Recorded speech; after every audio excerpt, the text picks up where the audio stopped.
Oh, I love this. I love stuff that kind of packs pretty small but plays massive. Yeah, absolutely. Yeah, and this definitely ticks that. And it's a sucker effect as well, but at the same time, you've got your built-in comedy and a great ending. So. Yeah, it's really simple. It is just such an easy trick. And like today, I've been, over to Tesco's to buy these bits of equipment. I even bought a tin opener for this. I think the hardest thing was acquiring a tin opener. That was pretty difficult. And it cost me £13. Yeah, Denby's are laughing right now. They saw you coming. Yeah. So what do we need to perform this? It's a really simple trick to perform, as you can tell. I mean, a magician watching this, you'll be able to see already how easy it is. Yeah. Right? But what's so nice about it is the simplicity. It works particularly well if you're kind of new to constructing shows. This is like a nice little opener. Yeah. Because it plays big. Yeah. But actually all you've got to do is focus on getting yourself a tin of fruit cocktail. I don't want to get any juice over here because it is a little bit juicy at the moment. I don't want to ruin your table, but juicy. Go this side because that could be wiped off. Oh, brilliant. Okay, so all you'll actually need for this is some form of a forcing device. Okay. Right. I'm using this. This is just a very cheap force pad. Yeah. All right. You don't necessarily need to use a force pad. You could use like a Svengali stack or something along those lines. Or digital force pad on your phone. Digital force pad, anything you want. But what I like about a force pad is when I'm doing this on stage, I don't like to bring out a bundle of cards because I want them to be forgot about, and I find that this is really discreet and quite natural. Yeah. And it is going to be forgot about. Yeah. So as soon as the participant has made their selection, that goes away, and then everything else is, showmanship and presentation. And you know what I really love about this? There's an effect called pineapple surprise. Yeah, Are you familiar with it? Yeah, I am. Yeah. And it's a fantastic effect. But when you end, you have to have a bowl, and all the pineapples tip out with all the juice, and then you have to kind of get rid of that. Right. It's a bit of a nightmare. Yeah, you can't plonk that onto an audience. No. What I love about this, you haven't got the mess. It's all built in, and absolutely, it's really not that difficult to make. When I initially performed it, and it's another way to do it. I haven't took you through how to make this tin yet, have I? No. So I'll do that now. It's really, really easy. All you're going to do is get your tin opener and open up the tin from the bottom. Yeah, if we go overhead, you hold it down. Yeah. Cool. I don't want to drip all that juice there. Yeah, that's perfect. All right. So all you do is open up the tin. You will need a tin which is like an easy peel type tin. All right. So the ring pulls. Ring pull. So that is obviously going to be sealed. All right. And all of your fruit is going to be in this. So you're just going to open it up upside down, and you're going to pull the lid open, and just tip out the content. If you're feeling hungry, eat it. If you're in a rush, put it down the toilet. Right. Yeah. And that's it. Don't eat it from the toilet. Yeah, don't eat it from the toilet. Yeah. Different outcome. Yeah, definitely. But what's important to point out here, I've done that a couple of times. Have you? I went on stage with the worst. No bowls were around. Yeah, just desperate with a spoon like this. So I hadn't eaten that day. What's important here is, and this is why you were specifically. This is why you were willing to pay £12 for a can opener, because it has to open within the border, not take the outside off. Good point. Yeah. Well, in fact, we nearly ended up earlier on opening it up with the other tin opener, which I bought. So luckily you spotted it, and I ran out last minute, bought this.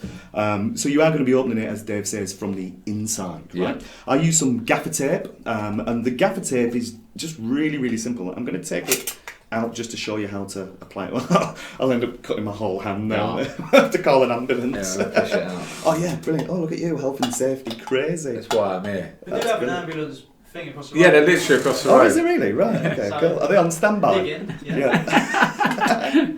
Okay, I don't know where we're at now. Right, okay. So, this is Gorilla. I like to use this specific tape. I dropped it.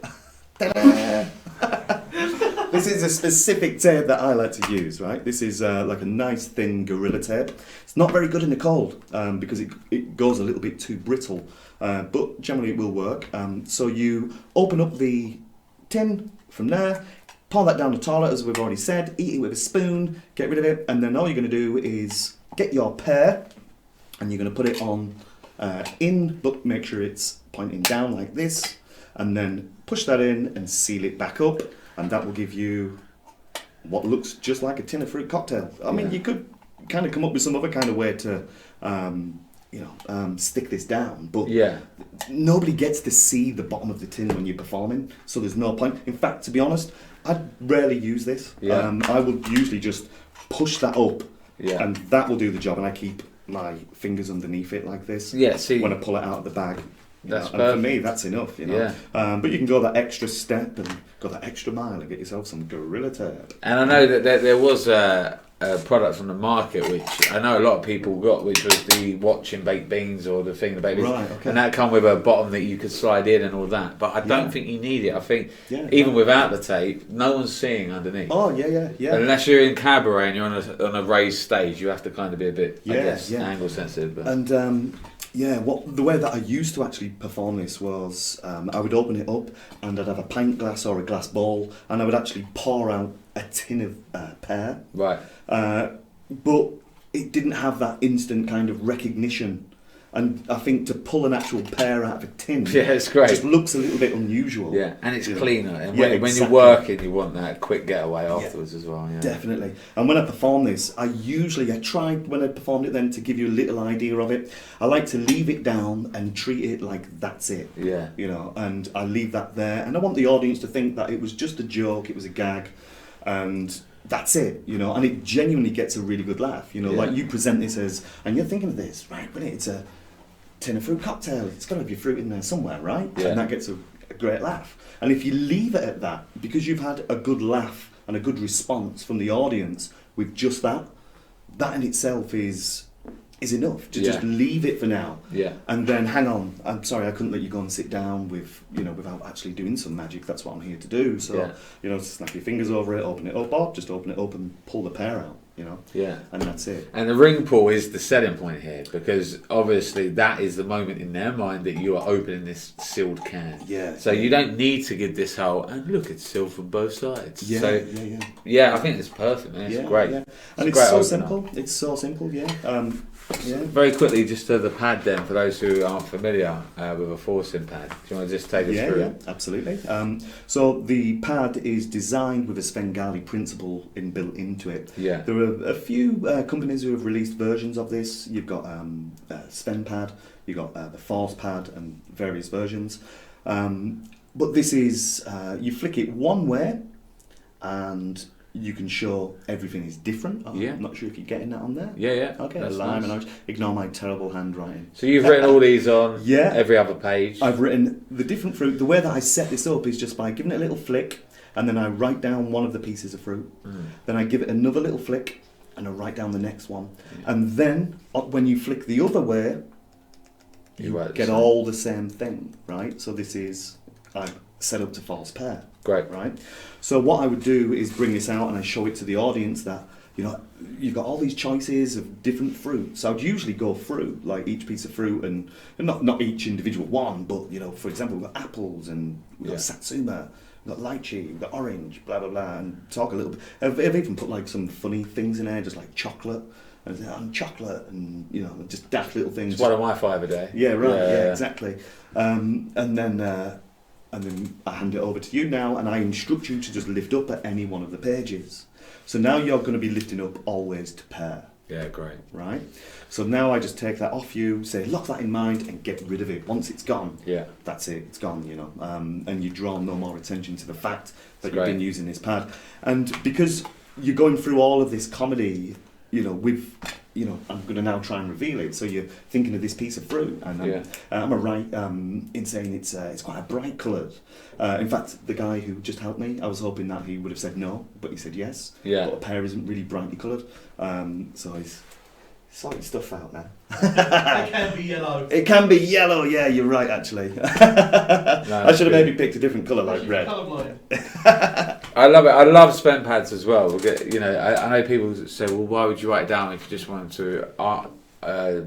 You should just get them to name it. But I think it's great because my way out is by saying, well, if I asked you to name a fruit, you probably think of 1 or 6 off the top of your head. Yeah, There's right. actually hundreds of different fruits. Yeah, in there. yeah. I've written down 80 or whatever. Yeah. So well, that's exactly how I would usually present it on stage. I usually say, if I was to ask you to think of a piece of fruit, it's likely you'd say an orange, an apple, or a banana. Yeah. I don't want you to think of something obvious, so I've spent my time researching on Google Great. for lots of different pieces of fruit. And now it's fully justified as Yeah. you brought it into play, and it doesn't Exactly. seem like a magician's prop. Yeah, So it's that like is easy, all right. superb. Yeah. I'm gonna do this. I think it's great. Yeah. Really I want nice. royalties for it though. Nope. Like every show. No. No, you're welcome to perform it. Thank you, man. In fact, it's been performed on TV once in America. A guy called Scott Pepper. Okay. He performed it on an American live show, Yeah. like news broadcast type thing, and it's about to be on Miss Brown's Boys Oh, nice. on like the live tour, which is going to be televised as well. You can get the DVD or something like that. Great. So it